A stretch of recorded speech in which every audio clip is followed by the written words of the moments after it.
ஆடி திங்கள் 18ஆம் நாள் மாலை நேரத்தில் வீரநாராயண ஏரிக்கரை மீது ஒரு வாலிப வீரன் குதிரை ஏறி பிரயாணம் செய்து கொண்டிருந்தான். அவன் தமிழகத்து வீர சரித்திரத்தில் புகழ்பெற்ற வானர் குலத்தை சேர்ந்தவன். வல்லவரையன் வந்தியத்தேவன் என்பது அவன் பெயர். நெடுந்தூரம் பிரயாணம் செய்து அலுத்து களைத்திருந்த அவனுடைய குதிரை மெல்ல மெல்ல நடந்து சென்று கொண்டிருந்தது. அதை பற்றி அந்த இளம் வீரன் கவலைப்படவில்லை. அகண்டமான அவன் வீரநாராயண ஏரியின் தோற்றம் அவன் உள்ளத்தை அவ்வளவாக வசீகரித்திருந்தது. அந்த ஏரி தண்ணீரை கொண்டு கண்ணு கெட்டிய தூரம் கழனிகளில் உழவும் நடவும் நடந்து கொண்டிருந்தன. உழுது கொண்டிருந்த குடியானவர்களும் நடவு நட்டு கொண்டிருந்த குடியான பெண்களும் இனிய இசைகளில் குதூகலமாக ஆங்காங்கே பாடிக்கொண்டிருந்தார்கள். இதையெல்லாம் கேட்டுக்கொண்டு வந்தியத்தேவன் களைத்திருந்த குதிரையை விரட்டாமல் மெதுவாகவே போய்க் கொண்டிருந்தான். ஏரிக்கரை மீது ஏறியதிலிருந்து அந்த ஏரிக்கு 74 கணவாய்கள் உண்டு என்று சொல்லப்படுவது உண்மைதானா என்று அறிந்து கொள்ளும் நோக்கத்துடன் அவன் கணவாய்களை எண்ணிக்கொண்டே வந்தான். ஏறக்குறைய 1.5 காத தூரம் அவன் அந்த மாபெரும் ஏரிக்கரையோடு வந்த பிறகு 70 கணவாய்களை எண்ணி இருந்தான். இந்த சோழகுலத்து மன்னர்களே அதிசயமானவர்கள் தான். அவர்கள் வீரத்தில் எப்படியோ அப்படியே அறத்திலும் மிக்கவர்கள், அறத்தில் எப்படியோ அப்படியே தெய்வ பக்தியில் சிறந்தவர்கள். அத்தகைய சோழகுல மன்னர்களுடன் நட்புரிமை கொள்ளும் பேறு தனக்கு கிடைத்திருப்பது பற்றி நினைக்க நினைக்க வந்தியத்தேவனுடைய தோள்கள் பூரித்தன. இவ்வாறு எண்ணிக்கொண்டு வீரநாராயண ஏரிக்கரையின் தென்கோடிக்கு வந்தியத்தேவன் வந்து சேர்ந்தான். அன்று 18ஆம் பெருக்கு திருநாள். பக்கத்து கிராமங்களில் இருந்து தந்த நிற தென்னங்குருத்துக்களால் சப்பரங்கள் கட்டி இழுத்துக்கொண்டு கும்பல் கும்பலாக மக்கள் அங்கே வந்து கொண்டிருந்தார்கள். ஆண்களும் பெண்களும் குழந்தைகளும் சில வயோதிகர்களும் கூட புதிய ஆடைகள் அணிந்து விதவிதமான அலங்காரங்கள் செய்து கொண்டு வந்திருந்தார்கள். கூட்டாஞ்சோறும் சித்திர அன்னமும் எடுத்துக்கொண்டு பலர் குடும்பம் குடும்பமாக வந்திருந்தார்கள். சிலர் ஏரிக்கரையில் தண்ணீர் ஓரமாக நின்று கொண்டு சித்திரா அன்னம் முதலியவற்றை கழுகு மட்டைகளில் போட்டு உண்டார்கள். இன்னும் சில தைரியசாலிகள் சிறிது தூரம் தண்ணீரில் நடந்து சென்று வடவாற்றங்கரையை அடைந்து அங்கு நின்றபடி சாப்பிட்டார்கள். இதையெல்லாம் பார்த்து கொண்டு சிறிது நேரம் வல்லவரையன் அங்கேயே நின்று கொண்டிருந்தான். அங்கு நின்ற பெண்களில் இனிய குரலுடைய சிலர் பாடுவதையும் காது கொடுத்து கேட்டான். அவர்கள் ஓடப்பாட்டும் வெள்ளப்பாட்டும் கும்மியும் சிந்துவும் பாடினார்கள். குதிரை மீது இருந்தபடியே அவர்களுடைய பாடல்களை கேட்டுக்கொண்டிருந்த வந்தியத்தேவனை ஒரு மூதாட்டி கவனித்தாள். தம்பி, வெகு தூரம் வந்தாய் போலிருக்கிறது. களைத்திருக்கிறாய். குதிரை மீதிருந்து இறங்கி வந்து கொஞ்சம் கூட்டாஞ்சோறு சாப்பிடு என்றாள். உடனே பல இளநங்கைகள் நம் வாலிப வீரனை பார்த்தார்கள். அவனுடைய தோற்றத்தை குறித்து தங்களுக்குள் ரகசியமாய் பேசிக்கொண்டு கலகலவென்று சிரித்தார்கள். வந்தியத்தேவனை ஒரு பக்கம் வெட்கமும் இன்னொரு புறம் குதூகலமும் பிடுங்கி தின்றன. அந்த மூதாட்டி சொற்படி இறங்கி சென்று அவள் தரும் உணவை சாப்பிடலாமா என்று ஒரு நொடி சிந்தித்தான். அப்படி சென்றால் அங்கே நின்ற இளமங்கைமார்கள் பலரும் தன்னை சூழ்ந்து கொண்டு பரிகசித்து சிரிப்பார்கள் என்பது நிச்சயம். அதனால் என்ன, அத்தகைய அழகிய பெண்களை ஒரே இடத்தில் காண்பது சுலபமான காரியமா? அவர்கள் தன்னை பரிகசித்து சிரித்தாலும் அந்த ஒலி தேவகானமாகவே இருக்கும். வந்தியத்தேவனின் கண்களுக்கு அந்த ஏரிக்கரையில் நின்ற நங்கைகள் எல்லோரும் அரம்பைகளாகவும் மேனகைகளாகவும் தோன்றினார்கள். ஆனால் அதே சமயத்தில் தென்மேற்கு திசையில் வடவாற்றின் நீரோட்டத்தில் தோன்றிய ஒரு காட்சி அவனை சிறிது தயங்க செய்தது. வெள்ளப்பாய்கள் விரிக்கப்பட்ட 7-8 பெரிய ஓடங்கள் வெண் சிறகுகளை விரித்துக் கொண்டு நீரில் மிதந்து வரும் அன்னப்பறவைகளைப் போல் விரைந்து வந்து கொண்டிருந்தன. ஏரிக்கரையில் பல வகை களியாட்டங்களில் ஈடுபட்டிருந்த ஜனங்கள் அத்தனை பேரும் அந்த படகுகள் வரும் திசையையே ஆவலுடன் பார்க்க தொடங்கினார்கள். அந்த படகுகளிலே ஒரு படகு எல்லாவற்றுக்கும் முன்னதாக விரைந்து வந்து ஏரிக்கரை வடக்கு நோக்கி திரும்பும் மூலையை அடைந்தது. அந்த படகில் கூரிய பிரகாசமான வேல்களை ஏந்திய வீரர்கள் பலர் இருந்தார்கள். அவர்களில் சிலர் ஏரிக்கரையில் குதித்திறங்கி அங்கே இருந்த ஜனங்களை பார்த்து போங்கள் போங்கள் என்று விரட்டினார்கள். அவர்கள் அதிகமாக விரட்டுவதற்கு இடம் வைக்காமல் ஜனங்களும் அவர்களுடைய பாத்திரங்கள் முதலியவற்றை எடுத்துக்கொண்டு விரைந்து கரையேற தொடங்கினார்கள். வந்தியத்தேவனுக்கு இது ஒன்றும் விளங்கவில்லை. இந்த வீரர்கள் யார்? இந்நாள் வரும் பாய் விரித்த படகுகளில் யார் வருகிறார்கள்? எங்கிருந்து வருகிறார்கள்? ஒருவேளை அரச குடும்பத்தை சேர்ந்தவர்களா இருப்பார்களோ? ஏரிக்கரையில் கையிலே கோல் பிடித்து நின்ற பெரியவர் ஒருவரை வல்லவரையன் அணுகினான். ஐயா, இந்த வீரர்கள் யாரை சேர்ந்தவர்கள்? அதோ பின்னால் வரும் அன்னக்கூட்டம் போன்ற ஓடங்கள் யாருடையவை? எதற்காக இந்த வீரர்கள் மக்களை விரட்டுகிறார்கள்? மக்களும் எதற்காக விரைகிறார்கள் என்று கேள்விகளை அடுக்கினான். தம்பி, உனக்கு தெரியவில்லையா என்ன?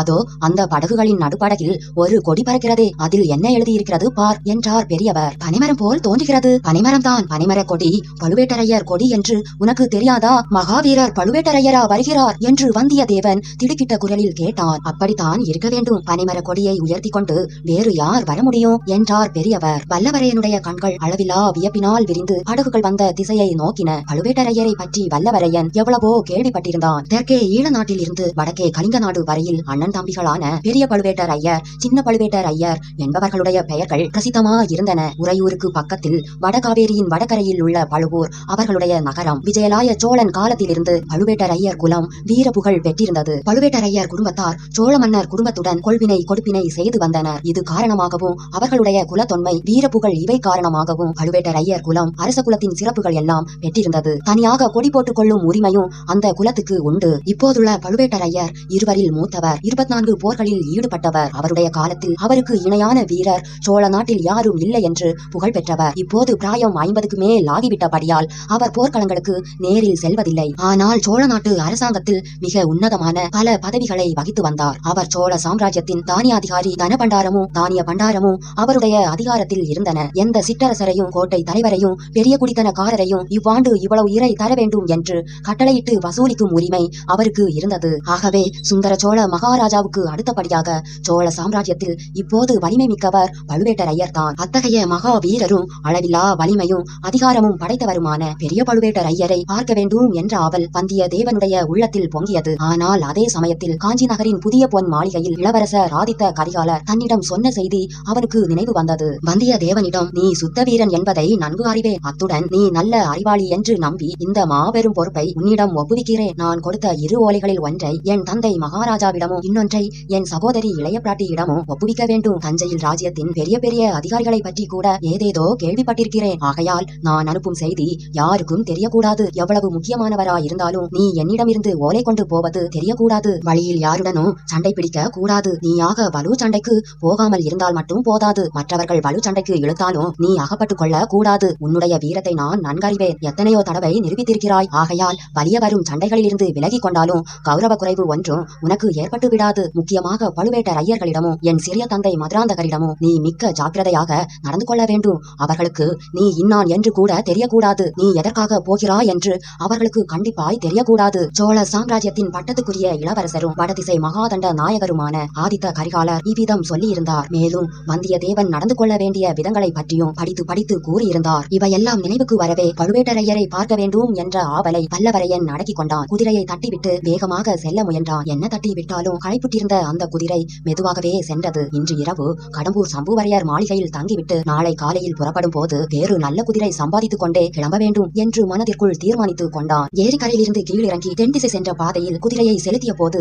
வந்தியத்தேவனுடைய உள்ளம் ஏரி அலைகளின் மீது நடனமாடிய படகை போல் ஆனந்த கூத்தாடியது. உள்ளத்தின் உள்ளே மறைந்து கிடந்த குதூகலம் பொங்கி ததும்பியது. வாழ்க்கையில் வேறு யாரும் காணாத அதிசய அனுபவங்களை தான் அடையும் காலம் நெருங்கிவிட்டதென்று அவனுடைய உள்ளுணர்ச்சி சொல்லியது. சில நாளைக்கு முன்பு வரையில் தான் கனவிலும் கருதாத சில பேர்களும் கிட்ட போகின்றன. வீரத்தில் வேலனையும் அழகில் மன்மதனையும் நிகழ்ந்த வராந்தக சுந்தர சோழ மகாராஜாவை நேருக்கு நேர் காணப்போகிறேன். அவருடைய செல்வ புதல்வி குந்தவை பிராட்டியையும் காணப்போகிறேன். ஆனால் வழியில் தடை எதுவும் நேராமல் இருக்க வேண்டும். இளவரசர் ஆதித்தர் ஒரு பெரிய முட்டுக்கட்டை போட்டிருக்கிறார். ஒப்புவித்த காரியத்தை நிறைவேற்றுவதற்கு முன்பு யாரிடமும் சண்டை பிடிக்க கூடாதென்று. அந்த கட்டளையை நிறைவேற்றுவது தான் மிகவும் கடினமா இருக்கிறது. ஏதோ இவ்வளவு தூரமும் பிரயாணம் செய்த போது நிறைவேற்றியாகி விட்டது. இன்னும் 2 நாளைய பயணம் மிச்சம் இருக்கிறது. அதுவரை பொறுமையுடன் இருந்தே தீர வேண்டும். ஆதவன் மறைவதற்குள் கடம்பூரை அடைய வேண்டும் என்ற கருத்துடன் சென்று கொண்டிருந்த வந்தியத்தேவன் சிறிது நேரத்துக்கெல்லாம் வீரநாராயணபுர விண்ணகர கோயிலை நெருங்கினான். அன்று ஆடி திருமஞ்சன திருவிழாவும் சேர்ந்திருந்தபடியால் கோயிலை சுற்றியுள்ள மரத்தோப்புகளில் பெரும் ஜனக்கூட்டம் சேர்ந்திருந்தது. பலா சுளைகளும் வாழைப்பழங்களும் கரும்பு களிகளும் பல வகை தின்பண்டங்களும் விற்பவர்கள் ஆங்காங்கே கடை வைத்திருந்தார்கள். பெண்கள் தலையில் சூடிக்கொள்ளும் மலர்களையும் தேவ பூஜைக்குரிய தாமரை மொட்டுக்கள் முதலியவற்றையும் சிலர் விற்று கொண்டிருந்தார்கள். ஆங்காங்கே வேடிக்கை வினோதங்கள் நடந்து கொண்டிருந்தன. ஜோசியர்கள், ரேகை சாஸ்திரத்தில் வல்லவர்கள், குறி சொல்கிறவர்கள், விஷக்கடிக்கு மந்திரிப்பவர்கள், இவர்களுக்கும் அங்கே குறையில்லை. இதையெல்லாம் பார்த்து கொண்டு சென்ற வந்தியத்தேவன் ஓரிடத்தில் பெரும் கூட்டம் நின்று கொண்டிருப்பதையும் அந்த கூட்டத்துக்குள்ளே இருந்து யாரோ சிலர் உரத்த குரலில் வாக்குவாதம் செய்யும் சத்தம் வருவதையும் கவனித்தான். என்ன விவாதம் நடைபெறுகிறது என்பதை அறிந்து கொள்ள அவனுக்கு ஆவல் பீறிக்கொண்டு எழுந்தது. அந்த ஆவலை அடக்கிக் கொள்ள அவனால் முடியவில்லை. கூட்டத்துக்கு வெளியில் சாலை ஓரமாக குதிரையை நிறுத்திவிட்டு கீழே இறங்கினான். குதிரையை அங்கேயே நிற்கும்படி தட்டி கொடுத்து சைகையால் சொல்லிவிட்டு கூட்டத்தை பிளந்து கொண்டு உள்ளே போனான். அங்கே விவாதத்தில் ஈடுபட்டிருந்தவர்கள் 3 பேர்தான் என்பதை பார்க்க அவனுக்கு வியப்பு ஏற்பட்டது. ஆனால் விவாதத்தில் ஈடுபட்டவர்கள் 3 பேர்தான் என்றாலும் கூட்டத்தில் இருந்தவர்கள் பலர் அவ்வப்போது அவர்களுக்கு உகந்த கட்சியை ஆதரித்து கோஷங்களை கிளப்பினார்கள். அதனாலே தான் அவ்வளவு சத்தம் எழுந்தது என்பதை வந்தியத்தேவன் தெரிந்து கொண்டான். பிறகு என்ன விவாதம் நடைபெறுகிறது என்பதை கவனித்தான். வாதமிட்ட மூவரில் ஒருவர் உடம்பெல்லாம் சந்தனம் அணிந்து தலையில் முன்குடுமி வைத்திருந்த வைஷ்ணவ பக்த சிகாமணி, கையில் அவர் குறுந்தடியும் வைத்திருந்தார். இன்னொருவர் தமது மேனியெல்லாம் பட்டை பட்டையாய் திருநீறு அணிந்திருந்த சிவபக்தர். 3வது மனிதர் காவி வஸ்திரம் தரித்து தலையையும் முண்டனம் செய்து கொண்டிருந்தார். அவர் வைஷ்ணவரும் அல்ல, சைவரும் அல்ல, இரண்டையும் கடந்தவருமான அத்வைத வேதாந்தி என்று தெரிய வந்தது. சைவர் சொன்னார், ஓ ஆழ்வார்க்கடியா நம்பியே, இதற்கும் விடை சொல்லும். சிவபெருமானுடைய முடியை காண்பதற்கு பிரம்மாவும் அடியை காண்பதற்கு திருமாலும் முயன்றார்களா இல்லையா? முடியும் அடியும் காணாமல் இருவரும் வந்து சிவபெருமானுடைய பாதங்களில் சரணாகதி அடைந்தார்களா இல்லையா? அப்படி இருக்க சிவபெருமானை காட்டிலும் உங்கள் திருமால் எப்படி பெரிய தெய்வமாவார்? இதை கேட்ட ஆழ்வார்க்கடியா நம்பி தன் கைத்தடியை ஆட்டிக்கொண்டு, சரிதான் காணும், நிறுத்தும் பேச்சை. இலங்கை அரசனாகிய ராவணனுக்கு உம்முடைய சிவன் வரங்கள் கொடுத்தாரே, அந்த வரங்கள் எல்லாம் எங்கள் திருமாலின் அவதாரம் ஆகிய ராமபிரானின் கோதாண்டத்தின் முன்னால் தவிடு பொடியாகி போகவில்லையா? அப்படி இருக்க எங்கள் உங்கள் திருமாலை காட்டிலும் உங்கள் சிவன் எப்படி பெரிய தெய்வமாவார்? இந்த சமயத்தில் காவி வஸ்திரம் அணிந்த அத்வைத சந்நியாசி தலையிட்டு, நீங்கள் இருவரும் எதற்காக வீண்வாதம் இடுகிறீர்கள்? சிவன் பெரிய தெய்வமா, விஷ்ணு பெரிய தெய்வமா என்று எத்தனை நேரம் நீங்கள் வாதித்தாலும் விவாகாரம் தீராது. இந்த கேள்விக்கு பதில் வேதாந்தம் சொல்கிறது. நீங்கள் கீழான பக்தி மார்க்கத்தில் இருக்கிற வரையில் தான் சிவன் விஷ்ணு என்று சண்டையிடுவீர்கள். பக்திக்கு மேலே ஞான மார்க்கம் இருக்கிறது. அந்த நிலையை அடைந்துவிட்டால் சிவனும் இல்லை, விஷ்ணுவும் இல்லை. இந்த சமயம் ஆழ்வார்க்கடியான் நம்பி குறுக்கிட்டு, சரிதான் காணும், நிறுத்தும். உம்முடைய சங்கராச்சாரியார் அவ்வளவு உபனிஷதங்களுக்கும் பகவத்கீதைக்கும் பிரம்மசூத்திரத்துக்கும் பாஷ்யம் எழுதிவிட்டு கடைசியில் என்ன சொன்னார் தெரியுமா? பஜகோவிந்தம் பஜகோவிந்தம் என்று 3 வாட்டி சொன்னார். உம்மை போன்றவர்களை பார்த்துதான் மூடமதே என்று சங்கராச்சாரியார் சொன்னார் என்று கூறியதும் அந்த கூட்டத்தில் பரிகாச சிரிப்பும் கரகோஷமும் கலந்து எழுந்தன. ஆனால் சந்நியாசி சும்மா இருக்கவில்லை. அடே முன்குடுமி நம்பி, நான் மூடமதி என்று நீ சொன்னது சரிதான். ஏனென்றால் உன் கையில் வெறுந்தடியை வைத்துக் கொண்டிருக்கும் நீ வெறுந்தடியனாகிறாய். உன்னை போன்ற வெறுந்தடியனோடு பேச வந்தது என்னுடைய மூடமதியினால் தானே. ஓய் சுவாமிகளே, என் கையில் வைத்திருப்பது வெறுந்தடியல்ல. வேண்டிய சமயத்தில் உம்முடைய மொட்டை மண்டையை உடைக்கும் சக்தி உடையதும் காணும் என்று கூறிக்கொண்டே ஆழ்வார்க்கடியான் கையில் இருந்த குறுந்தடியை ஓங்கினான். அதை பார்த்த அவன் கட்சியார் ஆர்ப்பரித்தனர். அப்போது அத்வைத சுவாமிகள், அப்பனே நிறுத்திக்கொள், கைத்தடி உன்னுடைய கையிலேயே இருக்கட்டும். அப்படியே நீ உன் கைத்தடியால் என்னை அடித்தாலும் அதற்காக நான் கோபம் கொள்ள மாட்டேன். உன்னுடன் சண்டைக்கு வரவும் மாட்டேன். அடிப்பதும் பிரம்மம், அடிபடுவதும் பிரம்மம். ஆழ்வார்க்கடியான் நம்பி, இதோ எல்லோரும் பாருங்கள், பிரம்மத்தை பரபிரம்மம் திருச்சாத்து சாத்த போகிறது. என்னை நானே கைத்தடி கொண்டு தாக்க போகிறேன் என்று கைத்தடியை சுழற்றி கொண்டு சுவாமிகளை நெருங்கினான். இதையெல்லாம் பார்த்து கொண்டிருந்த வல்லவரையனுக்கு ஒரு நொடி அந்த முன்குடுமி நம்பியின் கைத்தடியை வழிமறித்து பிடுங்கிக் கொண்டு அவனை அந்த தடியினால் 4 திருச்சாத்து சாத்தலாமா என்று தோன்றியது. ஆனால் திடீரென்று சுவாமியாரை காணோம். கூட்டத்தில் புகுந்து அவர் மறைந்து விட்டார். அதை பார்த்து கொண்டிருந்த வைஷ்ணவ கோஷ்டியார் மேலும் ஆர்ப்பரித்தார்கள். ஆழ்வார்க்கடியான் வீரசைவருடைய பக்கமாக திரும்பி, ஓய் பாததூளி பட்டரே, நீர் என்ன சொல்கிறீர்? மேலும் வாதம் செய்ய விரும்புகிறீரா அல்லது சுவாமியாரை போல் நீரும் ஓட்டம் எடுக்கிறீரா? நானா? ஒரு நாளும் நான் அந்த வாய்வேதாந்தியை போல் ஓட்டம் எடுக்க மாட்டேன். என்னையும் உம்முடைய கண்ணன் என்று நினைத்தீரோ? கோபியர் வீட்டில் வெண்ணெய் திருடி உண்டு மத்தால் அடிப்பட்டவன் தானே உம்முடைய கண்ணன் என்று பாததுளிப்பட்டர் சொல்வதற்குள் ஆழ்வார்க்கடியான் குறுக்கிட்டான். ஏன் காணும், உம்முடைய பரமசிவன் பிட்டுக்கு மண் சுமந்து முதுகில் அடிப்பட்டதை மறந்துவிட்டீரோ என்று கேட்டுக்கொண்டு கைத்தடியை வீசிக்கொண்டு வீரசைவர் அருகில் நெருங்கினான். ஆழ்வார்க்கடியான் நல்ல குண்டாதி குண்டன். வீரசைவராகிய பாததுளி பட்டரோ சற்று மெலிந்த மனிதர். இவர்கள் இருவரையும் விவாதத்தில் உற்சாகப்படுத்தி வந்தவர்கள் தாங்களும் கை கலக்க ஆயத்தமாகி ஆரவாரம் செய்தார்கள். இந்த மூட சண்டையை தடுக்க வேண்டும் என்ற எண்ணம் வல்லவரையன் மனதில் உண்டாகியது. வந்தியத்தேவன் நின்ற இடத்திலிருந்து சற்று முன்னால் வந்து, ஐயா, எதற்காக நீங்கள் சண்டை போடுகிறீர்கள்? வேறு வேலை ஒன்றும் உங்களுக்கு இல்லையா? சண்டைக்கு தினவு எடுத்தால் ஈழ நாட்டுக்கு போவது தானே. அங்கே பெரும் போர் நடந்து கொண்டிருக்கிறதே. நம்பி சட்டென்று அவனை திரும்பி பார்த்து, இவன் யாரடா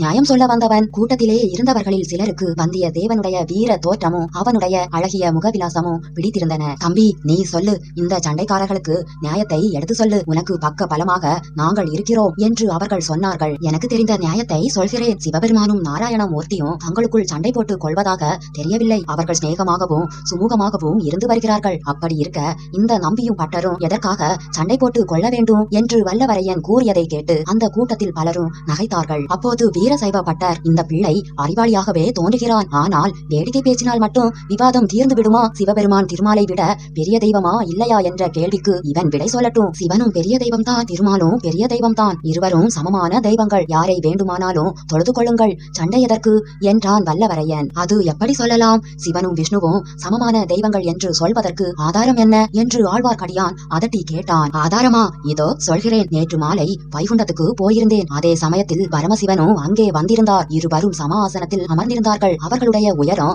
ஒன்றாகவே இருந்தது.